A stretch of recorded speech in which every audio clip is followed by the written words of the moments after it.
अस्सलाम वालेकुम। तो साथियों, आज मैं आपको पास्ता बनाने की एक तरकीब बता रहा हूँ। ये इटालियन रेसिपी है, लेकिन हम इसको अपने देसी स्टाइल में बनाएंगे, क्योंकि हम पंजाबी लोग हैं, हम अपने स्टाइल में बनाते हैं। हमारा स्टाइल जिंदाबाद। और ये जो रेसिपी है बनाकर खाने में बहुत मज़ेदार है। आप लोग इसको बनाएंगे तो बहुत मज़ा आएगा। और अगर इसको बनाकर और खाने में आपको मज़ा आए तो मेरे चैनल को सब्सक्राइब कीजिएगा, मेरी वीडियोस को लाइक कीजिएगा, दोस्तों और रिश्तेदारों के साथ इसको शेयर कीजिएगा, ताकि वो लोग भी इस मज़ेदार रेसिपी को बनाएं और बनाकर खाकर इंजॉय करें। और साथ में लगे हुए बेल आइकन की घंटी को ज़रूर दबा दीजिएगा, ताकि मेरी हर आने वाली वीडियो का नोटिफिकेशन आप तक पहुंचता रहे और आप ऐसी और मज़ेदार किस्म की रेसिपी देखते रहें और इंजॉय करते रहें। वस्सलाम। तो पानी को हमने उबलने के लिए रख दिया है। सबसे पहले हमने जो हमारी मैक्रोनी है यानी कि पास्ता, उसको अच्छी तरह उबालेंगे। तो ये देखिए, इसमें सबसे पहले आपने थोड़ा सा घी या ऑयल शामिल कर देना है। तो घी या ऑयल शामिल करने के बाद ये देखिए, इस तरह जब अच्छी तरह पानी में उबाल आएगा तो हमने लिए 1.5 पाव मैक्रोनी पास्ता, 1.5 पाव, और 1.5 पाव पास्ते को हम इसमें ऐसे डाल देंगे। ये देखेंगे, तो इसको डालने के बाद अब हमने इसको अच्छी तरह हिला देना है।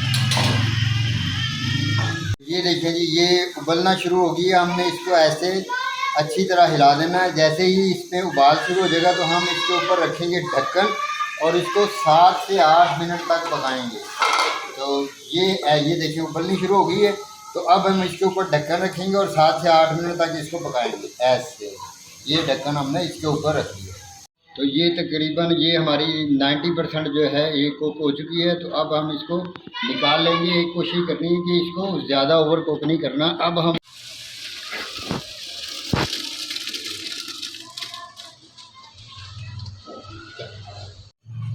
तो आइए अब आते हैं हमारी असल रेसिपी की तरफ। तो यहाँ पर हम लेंगे कढ़ाई ली हमने, उसमें हमने 4-5 चम्मच घी के या ऑयल के ले लेने हैं। इससे ज़्यादा नहीं लेने, क्योंकि इससे ज़्यादा फिर वो टेस्ट नहीं बनेगा। तो ये हमने ले लिए।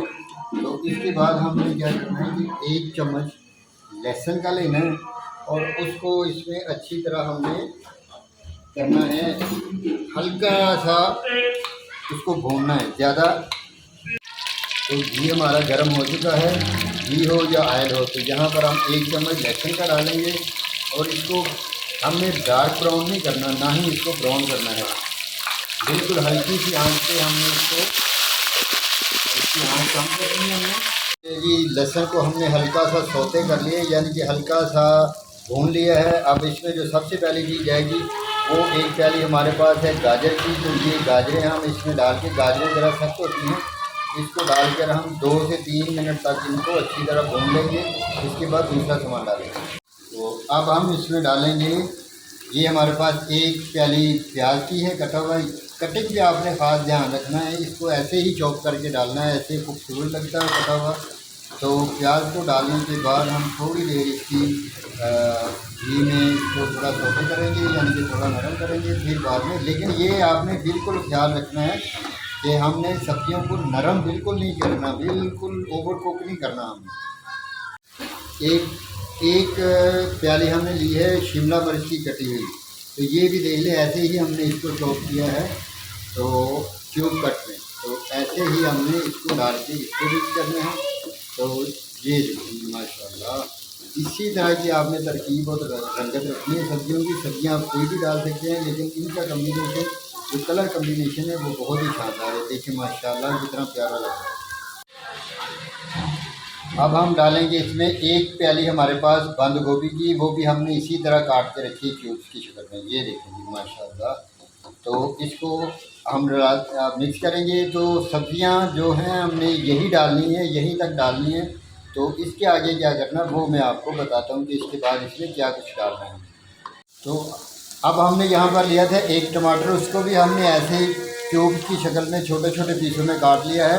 तो इसको डाल के भी हम तकरीबन 2 मिनट तक इसको इनमें मिक्स करेंगे। देखें आप माशाल्लाह कितना प्यारा कम्बिनेशन हो चुका है सब्जियों का, बहुत ही शानदार और बहुत ही प्यारा कम्बिनेशन बन चुका है। तो यहाँ पर हमारे पास थी 3 अदद हरी मिर्चें, जिनको मैंने इसी शक्ल में काट लिया है। अब ये डाल देंगे इसमें।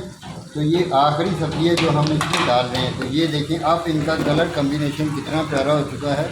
और बहुत ही प्यारी तरह ये फ्राई भी हो चुकी हैं। लेकिन इनको हमने खड़े खड़े रखना है, इसको हमने ज़्यादा ओवर कुक नहीं करना, गलाना नहीं है इसको। तो अब हम इसमें डालेंगे हमारे जो स्पाइसेस हैं। सबसे पहले हम डालेंगे इसमें सोया सॉस तकरीबन 2 टेबलस्पून। उसके बाद डालेंगे हम इसमें चिली सॉस, वो भी तकरीबन इतना ही होगा, 2 टेबलस्पून। उसके बाद हम डालेंगे इसमें आधा चम्मच नमक का, और उसके बाद हम डालेंगे आधा चम्मच इसमें चाइनीज़ नमक का। तो ये चाइनीज़ नमक इसमें ज़रूर डालना, ना मिले तो आप कनौर चिकन क्यूब्स भी डाल सकते हैं। 1 चम्मच डालेंगे हम इसमें चाट मसाला। ये जायके और मज़े को बढ़ाने के लिए बहुत ही मज़ेदार होता है। इटालियन रेसिपी और उसमें चीनी ना हो, ये हो ही नहीं सकता। यहाँ पर हम 1 चम्मच से 1.5 चम्मच तक चीनी की डालेंगे, और इसमें डालेंगे अब हम केचप। जो ये केचप आप अपनी मर्ज़ी के हिसाब से डाल सकते हैं। मैंने तकरीबन ये एक छोटी प्याली ली है, 1 कप के बराबर। तो ये डालकर अब हम इसको अच्छी तरह मिक्स कर लेंगे। जो फ्लेम है वो हमने मीडियम टू लो रखना है, इसको ओवर कुक नहीं करना, और ना ही इसको हमने बहुत हाई फ्लेम पे पकाना है। बिल्कुल medium to low, Aahista Aahista, ताकि ये सारे मसाला जात अपनी जगह पे खड़े रहें। हम इसमें डालेंगे जो हमारी नूडल्स हैं, जो हमने उबाली। ये देखें अकेली अकेली नूडल है। आपने अगर घी ना डालें उबालते वक्त, ना डाल सके तो बाद में इनको जब निकालें तो घी डालकर इसको आपस में मिक्स कर लें, ताकि ये आपस में जुड़ेंगी नहीं। ये देखेंगे तो माशाल्लाह, ये देखिए जी हमारा पास्ता बिल्कुल अब तैयार होने के करीब है। तो मिलते हैं आप इसको तैयार करने के बाद। ये देखिए जी हमारा पास्ता कितना खूबसूरत इसका कलर कम्बिनेशन आपको नज़र आ रहा है। तो पास्ता ऐसे ही हमने बनाना है, और इसको ओवर कुक नहीं करना। ना ही तो हमने जो पास्ता लेकर आए हैं, मैक्रोनी जिसको कहते हैं, उसको ओवर कुक करना है, और ना ही हमने जो अपनी सब्जियां हैं, मसाला जाते हैं, उनको ओवर कुक करना है। ये खड़े खड़े रहेंगे तो इसका अपना ही एक मज़ा होता है, और इसी मज़े के साथ हमने इसको फुल फ्राई करना है। तो अब हम लास्ट पे इसमें डालेंगे हरा धनिया। माशाल्लाह, ये देखिए जी कितनी प्यारी और ख़ूबसूरत इसकी अब लुक नज़र आ रही है। तो इसको अब हम सिर्फ 4 से 5 मिनट तक बिल्कुल लो फ्लेम पे दम देंगे। तो लीजिए अब हम इसकी गार्निशिंग करते हैं, इसको एक प्लेट में निकालते हैं। माशाल्लाह, ये देखिए कि कितने प्यारे हमारे नूडल्स यानी कि पास्ता हमारा तैयार हो चुका है। तो ऐसे ही आपने तैयार करना है, और तैयार करके आपने खाना है। इसको बहुत ही मज़ा आने वाला है, बहुत ही शानदार ये रेसिपी है।